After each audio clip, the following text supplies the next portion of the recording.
Yo guys, balik lagi sama dengan gua Bang Jo Review. Mungkin kalau saya teman-teman lihat ini setup gua sekarang udah pakai yang baru ya. Dan kalau seandainya kita ngomongin suatu hal yang baru, gua punya satu hal yang kayaknya ini kalau masuk Indonesia bakal keren banget deh, yaitu adalah iQOO Neo 8.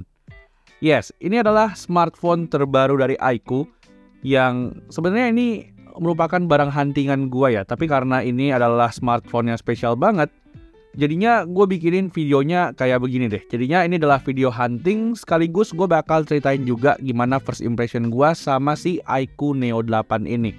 So buat teman-teman yang pengen tahu, HP ini tuh gue import secara langsung dari China. Dan untuk harganya sendiri ini menurut gue menarik banget ya. Harganya ini tuh cuma dibanderol dengan harga 5,3 juta aja. Untuk pajaknya sendiri teman-teman mungkin bisa lihat di sini gue lampirin aja. HP ini tuh punya pajak di 900 ribuan. Dan ini tuh kalau seandainya harganya gua total sama pajak, HP ini tuh dibanderol dengan harga 6,2 sampai 6,3 juta aja. Murah banget kan? Nah, mungkin kalau saya teman-teman udah tahu spesifikasi dari iQOO Neo 8 ini, pasti teman-teman juga bakal bilang kalau HP ini tuh worth it banget buat teman-teman beli. So, gue berharap banget iQOO kalau seandainya nonton video ini, kalian wajib banget buat masukin smartphone ini. Karena gue yakin nih, kalau seandainya lo berani jualan smartphone ini di Indonesia, gue yakin banget penjualannya tuh pasti bakal moncer banget. So pastiin buat temen-temen yang udah antusias banget sama HP ini, kalian tuh nonton videonya dari awal sampai akhir. Dan so buat teman-teman yang penasaran, yuk tanpa basa-basi langsung aja check this out.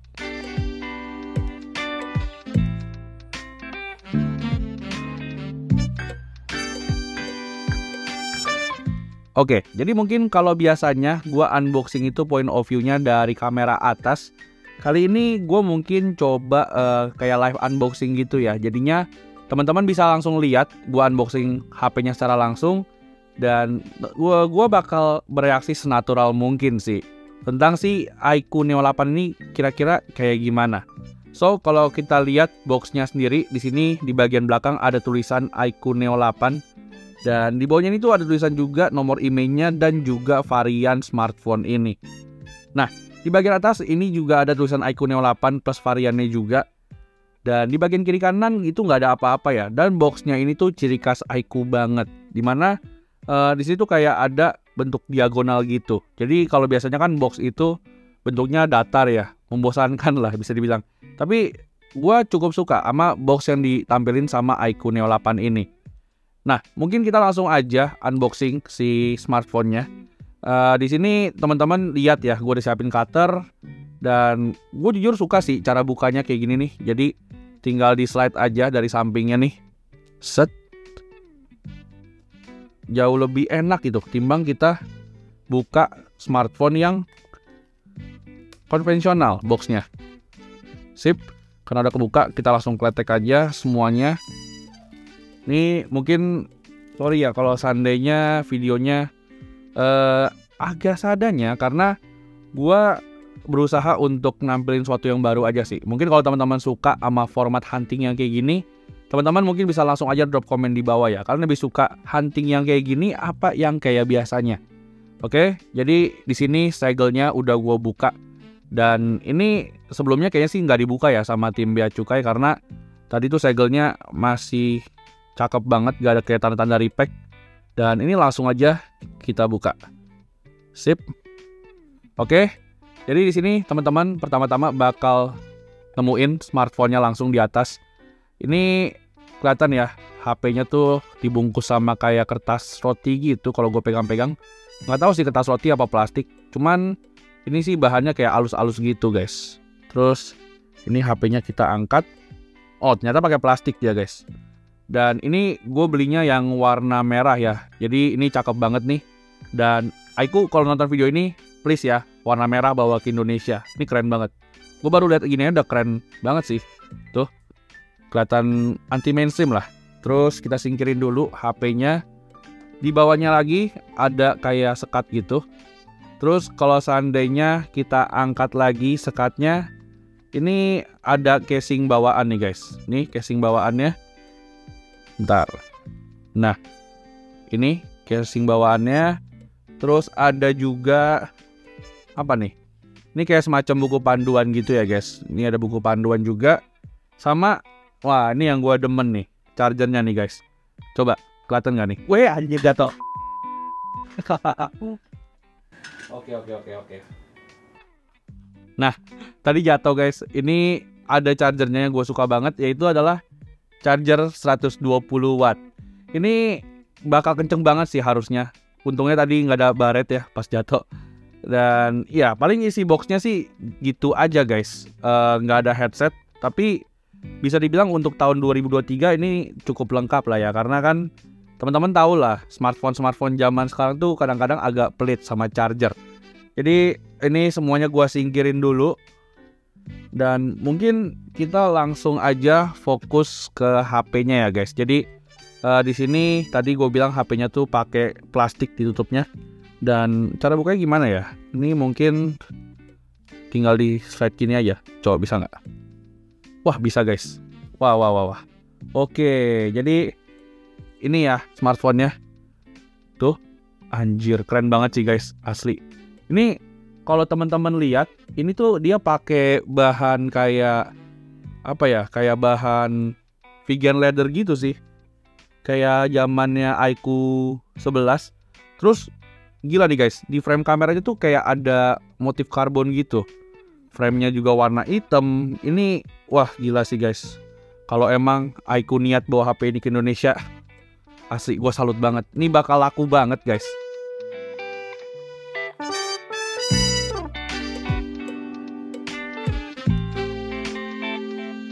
Nah, spesifikasi HP ini tuh sebenernya gila banget guys. Ini ya, dibekali sama Snapdragon 8 Plus Gen 1 pertama. Terus kedua juga punya RAM 12GB sama storage 256GB.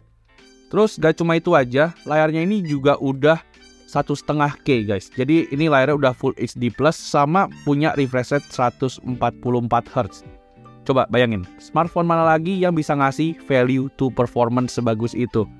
Kayaknya cuman iQOO aja nih. Karena gue lihat-lihat sebelah itu Redmi K60 itu HP-nya dibanderol dengan harga 6 jutaan nih guys. Untuk yang varian Snapdragon 8 Plus Gen 1 juga. Jadinya mungkin untuk secara harga dan juga desain gue lebih pegang si iQOO Neo 8 ini. Dan mungkin lama-lama kita langsung nyalain aja ya HP-nya.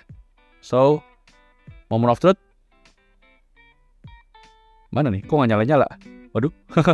Oh, ternyata gue salah pencet tombol guys. Oke, moment of truth, nyalain si iQOO Neo 8-nya. So, ini dia. Mantep ya guys ya. Udah nyala nih HP-nya. Ini dia iQOO Neo 8-nya. Dan ya, ini kita lihat ya, udah booting apa belum. Oke, sip. Udah mulai booting nih. Harusnya nggak lama lagi bakal masuk ke first menu. Nah, ini dia. Udah masuk ya guys. Tuh. Jadi si iQOO Neo 8 ini kalau teman-teman lihat dia pakai Origin OS ya. Jadi bukan Vantage OS yang kayak di Indonesia. Dan gue berharap banget iQOO nih, tolong please banget segera kode. Udah berapa kali gue ditanya kode-kode. Waduh. Nih kalau teman-teman lihat gue next gini nih. Ini bahasanya langsung bahasa China guys. Bingung gue. Tuh ya, lihat ya. Oke, gimana ya? Coba. Ini gua setting-setting dulu aja. Gitu sih paling. Ya, paling ini gua setting-setting dulu aja guys. Dan nanti gua bakal balik lagi sama aplikasi-aplikasi yang udah gua install di iQOO Neo 8 ini. So, stay tune dan check this out. Oh ya guys, sebelum video ini lanjut, gua pengen kenalin satu buah kursi ergo chair yang nyaman banget nih guys. Ini dari brand Pexio namanya. Dan ini tipenya adalah yang tipe mic ya. Jadi ini adalah salah satu ergo chair yang menurut gua tuh nyaman banget. Dimana sebenarnya di ergo chair ini tuh banyak banget fiturnya ya. Tapi di antara itu semua ada dua yang gua suka banget. Pertama, ergo chair ini tuh menurut gua punya lumbar support yang enak banget. Jadinya kalau seandainya teman-teman pakai kursi ini buat kerja di kantor ataupun untuk main game, ini tuh kursinya berasa nyaman banget nih guys. Buat teman-teman pakai untuk dalam waktu yang lama. Gak cuma itu aja, secara material pun ini tuh pakai bahan mesh yang enak banget.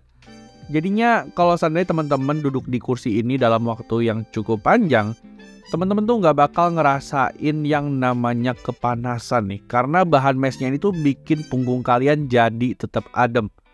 Nah, untuk informasi lebih lanjutnya, teman-teman mungkin bisa langsung aja kunjungi websitenya, yaitu di pexio.co.id, atau teman-teman mungkin bisa juga langsung aja menuju link yang udah gua taruh di kolom deskripsi.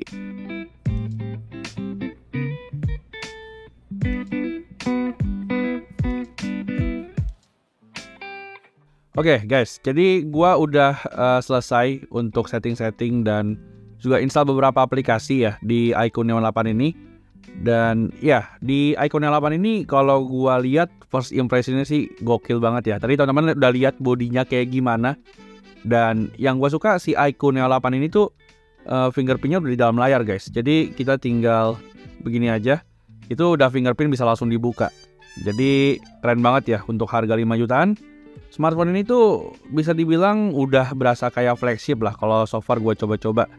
Cuman ya kurangnya karena HP ini tuh pakai Origin OS. Jadinya teman-teman lihat ya, ini tuh bloatware-nya banyak banget nih.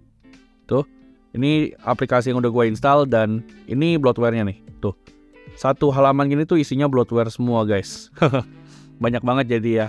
Jadi mungkin bersyukur buat teman-teman yang tinggal di Indonesia karena HP kalian tuh kalau ada bloatware-nya bisa dibilang tuh nggak sebanyak yang di China version ya. Jadinya mungkin ini nanti bakal gua hapus-hapusin satu-satu.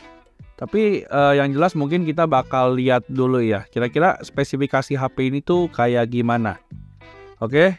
Jadi di sini kalau teman-teman lihat, gua tampilin di bentuk footage aja. HP itu pakai chipset Snapdragon 8 Plus Gen 1. Dan ini menurut gue keren banget ya, harga 5 jutaan tapi chipsetnya tuh pakai 8 Plus Gen 1. Terus RAM-nya juga seperti yang teman-teman tadi lihat, ini ada di 12 GB dan juga storage-nya di 256 GB. Dan layarnya ini tuh keren nih guys, pakai layar AMOLED 6,78 inch dan punya refresh rate 144 Hz. Baterainya ini tuh 5000 mAh dengan charging 120 Watt. Dan untuk kameranya sendiri di sini HP ini pakai kamera belakang 50 megapiksel ya, dan udah ada OIS juga. Cuman agak disayangkan kamera keduanya ini tuh berfungsi sebagai depth sensor aja. Jadinya ya untuk hasil fotonya sih gua belum tes banyak ya, tapi teman-teman bisa lihat di hasil foto yang udah gue jepret berikut ini. Jadi di foto ini gua pakai mode auto aja dan satunya lagi gue pakai mode natural color ya. Jadi teman-teman bandingin untuk reproduksi warnanya ya. Tapi dari segi detail overall ini udah oke banget lah. Kamera depan 16 megapikselnya pun menurut gue juga udah lumayan bagus. Tapi sebenarnya ada satu hal yang bikin gue salut banget nih. Karena si iQOO Neo 8 ini dia udah support perekaman video sampai 8K. Coba bayangin deh, harga 5 jutaan tuh bisa 8K tuh mind blowing banget guys. Jadi di sini tapi kalau gua saranin bisa pakai yang 4K 60 fps aja. Karena untuk hasil videonya di sini gua udah coba-coba sedikit sih dan teman-teman langsung aja bisa simak di video berikut ini. Oke, jadi ini adalah sampel recording dari iQOO Neo 8 dan ini resolusinya di 8K ya, 8K 24 fps. Jadi ini langitnya lagi bagus banget. Dan ya, menurut teman-teman gimana nih hasilnya? Bagus apa kagak? Kalau gue sih kayaknya agak kurang ya kalau di 8K ini. Tapi gimana di 4K kita lihat aja. Nah, jadi kalau ini adalah yang resolusi 4K 60 fps. Dan wah gila sih guys, ini stabil banget loh. Tuh ya. Terus dynamic range-nya juga bagus. Awannya tuh cakep banget. Ini gokil sih. Buat stabilisasi juga cakep. Gokil. Oke, kalau tadi kamera belakangnya dapat pujian dari gue, sayangnya kamera depannya harap maklum lah ya guys ya. Ini cuma bisa record sampai 1080p 30 fps aja. Dan hasilnya kayak gini nih. Teman-teman gimana kira-kira buat stabilisasinya sama buat audionya? Teman-teman mungkin bisa langsung aja nilai sendiri. Kira-kira gimana buat hasilnya? Thank you. Nah, lalu setelah kita tadi lihat soal kameranya, mungkin pasti teman-teman bertanya-tanya kan, kira-kira gimana untuk benchmarknya dan juga untuk Genshin Impact. Di sini untuk benchmarknya sendiri, gue udah coba pakai Antutu dan hasilnya tuh bisa dapat skor segini. Dan untuk Genshin Impact, gue udah coba ya buat mainin HP ini di grafik highest 60 fps dengan mode monster mode yang gue nyalain. Dan hasilnya asli sih guys. Gue coba pakai HP ini buat main Genshin Impact selama sekitar kurang lebih 20 menit. HP ini tuh menurut gue punya performa yang stabil banget nih, dengan framerate berada di kisaran 52 sampai 60 fps. Teman-teman juga mungkin bisa lihat statistik grafik yang udah gue tampilin di layar berikut. Ini menurut gua stabil banget ya untuk ukuran smartphone dengan budget 5 jutaan. Lalu mungkin buat teman-teman yang nanyain email HP ini tuh aman apa kagak, gue bisa pastiin 100% email HP ini tuh aman. Karena seperti teman-teman lihat tadi ya, gue itu impor HP ini tuh secara resmi dan juga bayar pajak. Jadinya untuk soal email teman-teman nggak perlu nanya lagi. Karena selama teman-teman itu ikutin aturan regulasi dari pemerintah, harusnya HP-nya tuh bakal aman-aman aja guys. Tapi kalau seandainya teman-teman pengen lebih aman lagi, kalian mending tungguin aja kira-kira iQOO bakal bawa HP ini apa kagak. Karena asli nih guys, kalau seandainya iQOO Neo 8 ini sampai beneran dibawa ke Indonesia, gue yakin ini bakal ngeporak-porandain pasar smartphone Indonesia. Pokoknya bakal jadi kayak gebrakan lagi lah, sama kayak pas mereka bawa iQOO 11 di akhir tahun lalu. Jadinya mungkin buat teman-teman yang nungguin video reviewnya, pastiin teman-teman udah subscribe channel YouTube gue. Dan seperti biasa, jangan lupa like dan juga subscribe channel ini. Dan kita jumpa lagi di video selanjutnya. Bye-bye.